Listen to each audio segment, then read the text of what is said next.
એક મિનિટ થાય. તમે ગપ્પા મારવામાં મોડું કરો અને અમે સમય પસાર કરવા ગાઈએ તો શું ખોટું છે?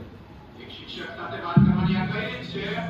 નીકળ, કોઈ આ વસ્તી બહાર નીકળ. હું જ નહીં, હવે આખો વર્ગ બહાર નીકળશે. ચાલો મિત્રો, જ્યાં આપણે સાચા હોઈએ ત્યાં કોઈથી ડરવાની જરૂર નથી. શિક્ષક હોય કે વિદ્યાર્થી, સત્યનું પદ હંમેશા ઊંચું હોય છે. ચાલો બધા. હવે જ્યાં સુધી માફી નહીં માંગો ત્યાં સુધી કોઈ શાળાએ નહીં આવે અને કાલથી આપણી શાળામાં હડતાલ રહેશે. શાંત રહો બધા. શું કરો છો?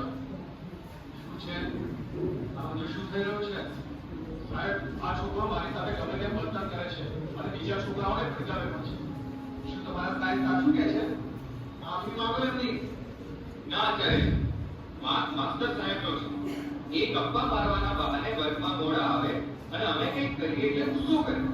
એટલે માફી માંગે તો કે માંગે, અમે નહીં. હા હા, અમે માફી નહીં માંગીએ. વિદ્યાર્થીઓની વાત સાચી છે. એક શિક્ષક તરીકે તમે જ પોતાની ગરિમા ના જાળવી શકો તો વિદ્યાર્થીઓને કહેવાનો તમને કોઈ હક નથી. માફી માંગો વિદ્યાર્થીઓની. મને માફ કરી દો, ફરી આવું નહીં થાય.